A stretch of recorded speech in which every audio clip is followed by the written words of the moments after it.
One Tifl asked Hazur Anwar, may Allah be his helper, about the purpose of the worship of God. اللہ تعالیٰ نے انسان کو بنایا کہ اس کی عبادت کرو، اور ساتھ ہی اللہ تعالیٰ نے تمہیں بتایا طریقہ عبادت کا، ٹھیک ہے، اور بتایا کہ میں نے انسان کو پیدا کیا ہے، تمہیں بہت ساری کوالٹیز کے ساتھ پیدا کیا ہے۔ اللہ تعالیٰ نے بہت سارے جانور بنائے ہیں، مخلوق بنائی ہے، انسان بھی تو ایک جانوروں میں سے جانور ہے نا، لیکن سوشل اینیمل کہتے ہیں اس کو، ٹھیک ہے، اور لیکن جو بھی اللہ تعالیٰ نے چلائی، سب سے اشرف، سب سے بہتر جو مخلوق بنائی وہ انسان کو بنایا، ٹھیک ہے۔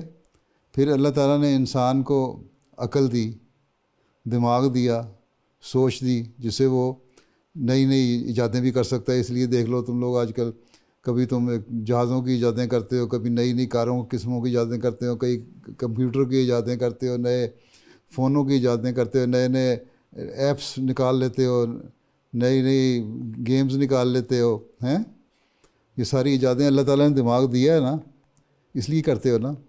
تو اللہ میاں نے کہا کہ تمہیں میں نے سب سے بہترین جب بنایا ہے تو میری شکر گزاری بھی کرو، شکر ادا کرو میرا کہ میں نے تمہیں سب سے بہتر بنایا اور تمہیں دماغ دیا جس سے تم مختلف قسم کے کام کر سکتے ہو، اور جو باقی مخلوق ہے اس کو اپنے انڈر کر سکتے ہو، اپنے ماتحت کر سکتے ہو، ٹھیک ہے۔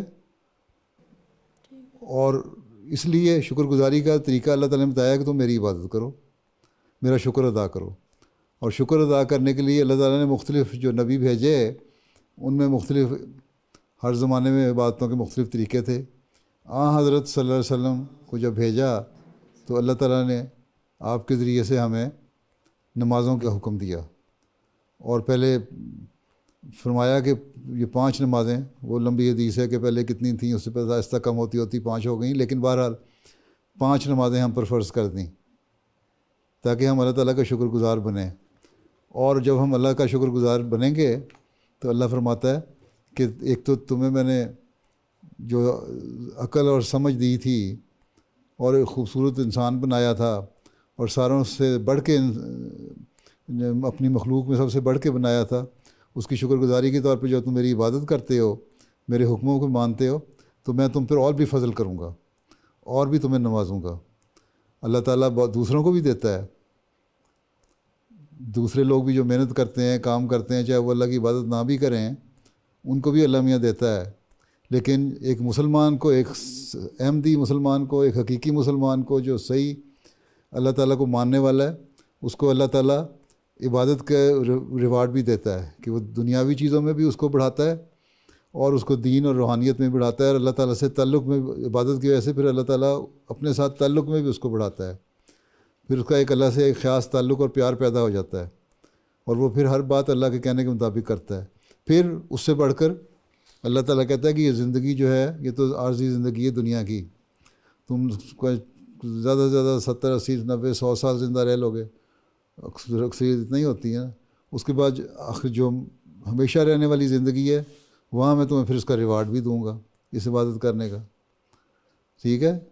تو اللہ تعالیٰ ایک نیک آدمی کو جو اس کی عبادت کرنے والا ہے اس دنیا میں بھی نوازتا ہے، سب کچھ دیتا ہے، اور جو شکر گزاری کرنے کی وجہ سے اس کو پھر، اور عبادت کرنے کی وجہ سے اس کو پھر اگلے جہان میں بھی نوازتا ہے، جبکہ باقیوں کو نہیں، یہ نہیں ملے گا، ٹھیک ہے۔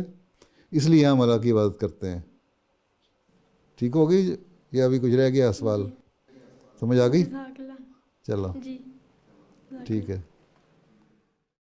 میرا سوال ہے کہ جو ہم صدقہ دیتے ہیں اس سے ہمیں کیا فائدہ ہوتا ہے؟ ہمیں کیا فائدہ ہوتا ہے؟ تم صدقہ دیتے ہو تو کم از کم دوسروں کا تو فائدہ ہوتا ہے نا، ہمیں کوئی دوسروں کا بھی فائدہ سوچنا چاہیے کہ نہیں؟ صرف اپنا ہی فائدہ دیکھنا ہے کہ دوسروں کا بھی دیکھنا ہے؟ دوسروں کا بھی دیکھنا چاہیے نا۔ ایک غریب آدمی ہے، تم بیٹھے برگر کھا رہے ہو، نینڈوز کھا رہے ہو، چپس، فش اینڈ چپس کھا رہے ہو، اور دوسرا بیچارہ لڑکا ایک تمہاری عمر کا بیٹھا ہے بھوکا ہے، اس نے کھانا بھی نہیں، صبح ناشتہ بھی نہیں کیا ہوا، اور کھانے کو بھی کچھ نہیں ہے، اور اس کے پاس کپڑے بھی نہیں ہیں پہننے کے لیے، اور تم اگر اس کو پیسے دیتے ہو کہ تم کپڑے اچھے پہن لو اور کھانا کھا لو تو اس کا فائدہ ہوگا نا، جی، ٹھیک ہے نا، وہ تمہیں شکریہ ادا کرے گا نا تمہارا، ٹھیک ہے نا. جب تم اس کا شکریہ تمہارا ادا کرے گا تمہیں خوشی ہوگی کہ نہیں ہوگی؟ ہوگی نا. تو ایک تو تمہیں فائدہ یہ ہو گیا کہ تمہیں صدقہ دینے سے خوشی پہنچی. ٹھیک ہے, ایک تو یہ فائدہ ہو گیا نا. دوسرا فائدہ یہ ہوا کہ بڑا فائدہ کہ جب تم نے غریب کی مدد کی تو اللہ تعالیٰ کہتا ہے کہ میں بھی تمہیں اس کا جزا دوں گا, ریوارڈ دوں گا. ٹھیک ہے, اللہ تعالیٰ بھی تمہارے سے خوش ہوتا ہے. ٹھیک ہے, اللہ تعالیٰ خوش ہوتا ہے. اللہ تعالیٰ کہتا ہے کہ تم نیکی کرو گے تو تمہیں نیکی کا میں بدلہ دیتا ہوں 10 گنا بلکہ 700 گنا تک اور اس سے بھی زیادہ.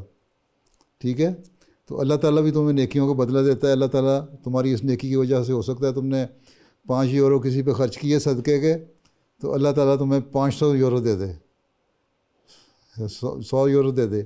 یا اللہ تعالیٰ تمہاری کوئی اور خواہش پوری کر دے, اللہ تعالیٰ تمہارے سے خوش ہو جائے, تمہیں اور نیکیاں کرنے کی توفیق دے.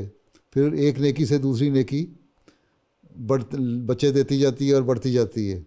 ٹھیک ہے, تو یہ فائدہ ہے. ایک تو تم نے اس بندے کو خوش کیا, اس کی دعائیں لیں, اس کی دعاؤں سے تمہیں فائدہ پہنچے گا. پھر اللہ تعالیٰ خوش ہوا, اللہ تعالیٰ خود بھی تمہیں بہت زیادہ ریوارڈ دے گا. تو اس سے بڑی, اور پھر تمہیں خود اپنے دل کو بھی سکون ملے گا کہ میں نے کسی غریب آدمی کی مدد کی. تو صدقہ کے فائدے تو ہو گئے نا کہ نہیں ہوئے؟ ہو گیا نا, ہو گیا نا فائدہ. بس پھر جا کے دیا کرو صدقہ.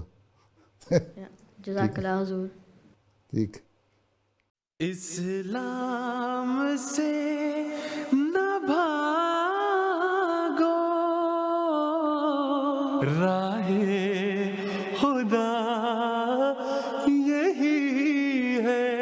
اے سونے والو جاگو,